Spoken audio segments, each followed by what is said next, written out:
Assalamualaikum warahmatullahi wabarakatuh. Selamat pagi anak-anak soleh-solehah. Berjumpa kembali untuk belajar bersama.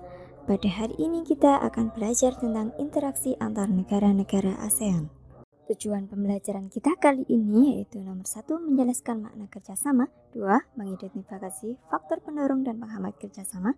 3, menjelaskan bentuk kerjasama antar negara-negara ASEAN. Hubungan antar negara ASEAN semakin diperlukan seiring dengan munculnya berbagai macam kebutuhan yang berbeda dari tiap negara anggota. Kebutuhan sosial, politik, ekonomi, maupun bidang lainnya menuntut suatu negara melakukan kerjasama antar negara ataupun dengan dunia internasional.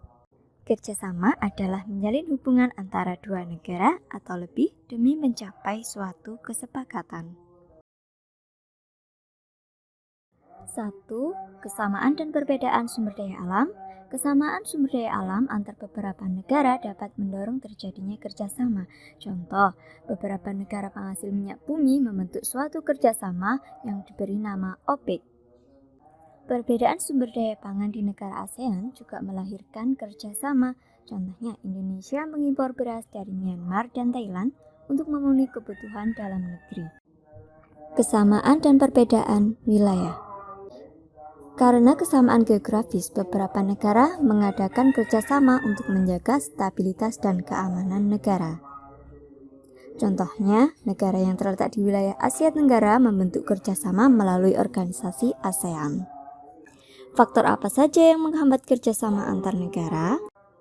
Faktor penghambat kerjasama yang pertama yaitu perbedaan ideologi. Namun, faktanya saat ini tidak ada negara ASEAN yang menutup diri dari kerjasama antar negara ASEAN. Yang kedua, konflik dan peperangan. Kondisi konflik dan peperangan yang ada di dalam negeri maupun antar negara dapat mengganggu stabilitas negaranya, sehingga akan menghambat kerjasama. 3. Kebijakan protektif. Suatu negara menerapkan kebijakan yang bertujuan melindungi kepentingan dalam negeri dan meningkatkan daya saing. Misalnya, tidak menerima impor beras karena dapat mempengaruhi pendapatan petani di dalam negerinya. Dampak dari kebijakan protektif ini yaitu dapat mempengaruhi hubungan antar negara, sehingga menghambat kerjasama yang harmonis. 4. Perbedaan kepentingan tiap-tiap negara. Dalam kerjasama antar negara, tiap-tiap negara memiliki kepentingan yang berbeda. Perbedaan ini dapat menghambat kerjasama. Lalu, apa saja bentuk kerjasama antar negara ASEAN? Bentuk kerjasama di bidang sosial budaya. Yang pertama, pengembangan sumber daya manusia. Yang kedua, peningkatan kesejahteraan. Yang ketiga, pertukaran budaya dan seni, juga festival film ASEAN. 4. ASEAN Tourist Agreement. 5. Penyelenggaraan SEA Games. Kerjasama di bidang politik dan keamanan. Yang pertama, Traktat Bantuan Hukum Timbal Balik di bidang pidana. 2. Konvensi ASEAN tentang pemberantasan terorisme. 3.